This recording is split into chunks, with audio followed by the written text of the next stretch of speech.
sebaiknya itu kalau kita mau niat sholat sebaiknya dilafazkan atau cukup di hati, Ustaz? Baik. Terima kasih Mas Ilham ini. Ini pertanyaan yang berkaitan dengan ikhtilaf ini memang luar biasa banyaknya, dan memang kalau dikaji ini nggak akan pernah putus gitu loh, nggak akan selesai karena semuanya berbeda pendapat dan punya pendapat gitu loh. Jadi begini, kembali kepada hadis yang tadi saya sampaikan bahwa innamal a'malu bin niyah, sesungguhnya amal itu tergantung kepada niat. Imam Syafi'i memilih bahwa itu menggantung sah dan tidaknya sebuah amal. Jadi amal itu sah atau tidak jika tergantung itu semua tergantung kepada niatnya. Imam Malik memilih itu menggantung besar kecilnya pahala. Jadi tidak perlu niat pun jadi kalau menurut Imam Malik, karena itu berkaitan dengan besar kecilnya pahala. Nah, kita yang memilih yang pendapat Imam Syafi'i, terutama spesifikasinya. Niat ini di mana toh? Fi aina niyah? Di mana niat itu berada? Nah, niat itu fil qalbi. Dalam kitab madhab Imam Syafi'i, baik yang Al-Um sendiri ataupun kemudian kitab turunannya ya, imam-imam yang mengikuti beliau, itu sudah mensepakati bahwa yang namanya niat fil qalbi, di dalam hati, kemudian time-nya, waktunya adalah muqtaranan bi fi'lihi, bersamaan dengan pekerjaan itu diperbuat. Contoh misalkan sholat, Allahu Akbar, pada saat takbir kan kita masuk sholat nih ya. Karena sholat dimulai dari takbir. Niatnya itu di dalam hati. Nah, kalau diperinci lagi, duluan mana kan sholat itu ada yang bawah sendiri, rukun sholat adalah tertib, kan begitu? Harus berurutan. Kalau nggak berurutan, batal. Nah, ini pun kalau dalam fikih itu tidak ada bahasanya, namanya apa ya? Saya kok lupa itu. Ya sudah, memang fikih kayak gitu itu listanya.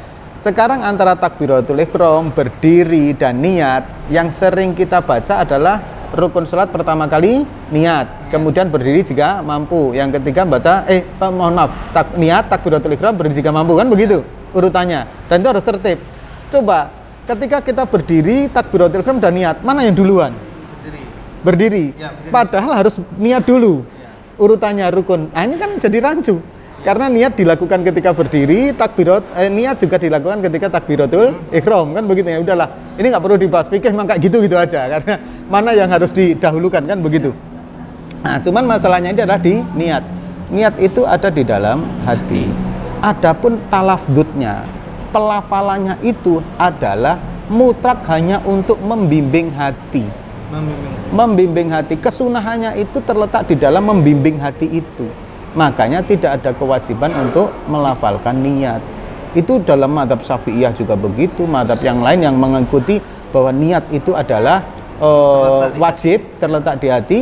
Itu melafalkannya itu setakat hanya membimbing hati. Contoh misalkan kita ya, kadang kita sholat waktu mendung, kita mau sholat duhur, ya kan? Nah, kalau kita ingat bahwa ini sholat duhur, oke. Beberapa individu memang akan mengingat hal itu, tapi tidak menutup kemungkinan individu itu kadang ada yang lupa ini duhur atau asar ya. Nah, gitu aja. Nah, kemudian pelafalannya usolli fardhu duhri, ini sebagai mengingatkan betul-betul bahwa ini adalah kita mau sholat duhur. Cuma memantapkan nanti ketika menjatuhkan niat di dalam hati itu.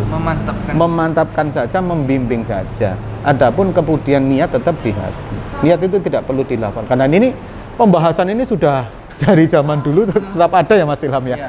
Jadi ada yang kekeh nih Mas Ilham ya. Mohon maaf ya. Kalau nggak dilafalkan ya nggak sah, kan begitu, ada.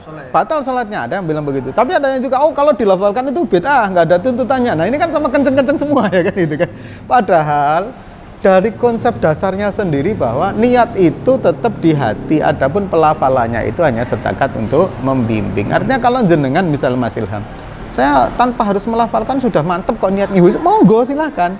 Tapi ketika ada yang mengatakan, aduh saya kok kayaknya kalau nggak dilafalkan itu kok kayaknya kurang gimana ya, ya udah silahkan dilafalkan. Memantapkan hati. Untuk memantapkan hati saja gitu. Gitu. Berbeda dengan akad ya. Kalau akad itu memang harus dilafalkan, karena diijab kabulkan itu memang harus akad itu seperti ini kan niat kan, niat. Jadi niat gitu.